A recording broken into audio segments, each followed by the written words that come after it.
പ്രിയമുള്ളവരെ, അള്ളാഹുവിന്റെ നാമങ്ങളാണ് കൂടുതലായി നമ്മൾ ഇസ്മുകൾ എന്ന് പറയുക. അതിലെ ആ അസ്മാഹുൽ ഹുസ്നയിലെ പ്രധാനപ്പെട്ട എല്ലാത്തിനും പ്രാധാന്യമുണ്ട്. ഓരോ ലോക്കറുകളാണ്, ഓരോ ഇസ്മുകളാണ് മഹത്വത്തെ വിശേഷിപ്പിച്ചിരിക്കുന്നത്. രഹസ്യങ്ങളുടെ താക്കോലാണ്, രഹസ്യങ്ങളുടെ വലിയ ഒരു സഞ്ചയമാണ്, കൂടാരമാണ്, കേദാരമാണ് അസ്മാഹുൽ ഹുസ്ന. നിങ്ങൾ ദുആ ചെയ്യുമ്പോൾ അസ്മാഹുൽ ഹുസ്ന ചൊല്ലിയിട്ട് ദുആക്ക് ഇജാബത്തുണ്ടെന്ന് നബിയുനാ റസൂലുള്ളാഹി സ്വല്ലല്ലാഹു അലൈഹി വസല്ലം. മുടങ്ങാതെ എല്ലാ ദിവസവും അസ്മാഹുൽ ഹുസ്ന നിങ്ങൾ പാരായണം ചെയ്യും, ഈമാനോടെ മരിക്കാൻ കഴിയുമെന്ന് നബിയുനാ റസൂലുള്ളാഹി സ്വല്ലല്ലാഹു അലൈഹി വസല്ലം. അസ്മാഹുൽ ഹുസ്ന മനപ്പാഠമാക്കി ആ ശരീരത്തിൽ, ആ കൽബിൽ നരകത്തിന്റെ തീ സ്പർശിക്കൂല എന്ന് നബിയുനാ റസൂലുള്ളാഹി സ്വല്ലല്ലാഹു അലൈഹി വസല്ലം. അങ്ങനെ തുടങ്ങി ഒട്ടനവധി അനേകം നേട്ടങ്ങളും മഹത്വങ്ങളും അസ്മാഹുൽ ഹുസ്നയ്ക്ക് നമുക്ക് പറയാൻ കഴിയും.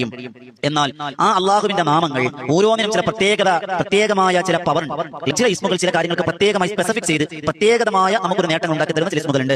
അള്ളാഹുവിന്റെ അർശ് പോലും കുലുങ്ങുന്ന ഒരു ഇസ്മുണ്ട്. അള്ളാഹുവിന്റെ ഈ ഒരു ഇസ്മിനെ ഒരാൾ കൽബിൽ തട്ടി പറഞ്ഞാൽ അള്ളാഹുവിന്റെ അർശ് കുലുങ്ങുന്ന. അള്ളാഹ് ചോദിക്കും, അർശ് കുലുങ്ങുന്നുണ്ടല്ലോ, എന്താ മലക്കളെ അന്വേഷിക്കാൻ? അള്ളാഹ് അറിയാം, എന്നാലും മലക്കളോട് പറയും നിങ്ങളൊന്ന് അന്വേഷിക്കാൻ. അപ്പൊ മലക്കൾ, മഹാനായ മുഖറബുൽ അംലാക്ക് മലക്ക് ജിബ്രീൽ അലൈഹി സ്വലാത്തു വസ്സലാം പറയും, പടച്ചവനെ, നിന്റെ അടിമകളിൽപ്പെട്ട ഇന്നാലിന്ന കേരള സംസ്ഥാനത്തിലെ, ഇന്നാലിന്ന ജില്ലയിലെ, ഇന്നാലിന്ന സ്ഥലത്തെ, ഇന്നാലിന്ന കുടുംബത്തിലെ, ഇന്നാലിന്ന വാപ്പയുടെ, ഇന്ന ഉമ്മയുടെ മകൻ അല്ലെങ്കിൽ മകൾ എന്റെ ഇസ്മ പറഞ്ഞുകൊണ്ട് ചോദിക്കാണ്, അതാമിന്റെ അർശ് കുലുങ്ങണേ. അള്ളാഹ് പറയും, അവർ ആ ആവശ്യമുള്ളത് കൊടുത്തോ. ഈ ഇസ്മിനെ ജിബ്രീൽ അലൈഹി സ്വലാത്തു വസ്സലാമിന്റെ ചിറകിൽ എഴുതിയിട്ടുണ്ടെന്നാണ്. അപ്പൊ എത്രയും മഹത്തുണ്ട്. ആ ജിബ്രീൽ അലൈഹി സ്വലാത്തു വസ്സലാമിന്റെ ചിറകിൽ എഴുതിയിരിക്കുന്ന അള്ളാഹുവിന്റെ അർശ് കുലുങ്ങാൻ കഴിയുന്ന അത്ഭുതത്തിന്റെ ഇസ്മ എന്നറിയോ? നമ്മൾ ദുആ ചെയ്യുമ്പോൾ 15 വട്ടം ഈ ഇസ്മ നമ്മൾ പറയണം. 15 വട്ടം ഈ ഇസ്മിനെ പറഞ്ഞിട്ട് നിങ്ങൾ ദുആ ചെയ്താൽ ഉത്തരം ഉറപ്പാണ്. ഏതാണ് ഇസ്മ? യാ മാലിക്കൽ മുൽക്ക് യാ ദൽ ജലാലി വൽ ഇക്റാം യാ അല്ലാഹ്, യാ മാലിക്കൽ മുൽക്ക് യാ ദൽ ജലാലി വൽ ഇക്റാം യാ അല്ലാഹ്, യാ മാലിക്കൽ മുൽക്ക് യാ ദൽ ജലാലി വൽ ഇക്റാം യാ അല്ലാഹ്, യാ മാലിക്കൽ മുൽക്ക് യാ ദൽ ജലാലി വൽ ഇക്റാം യാ അല്ലാഹ്.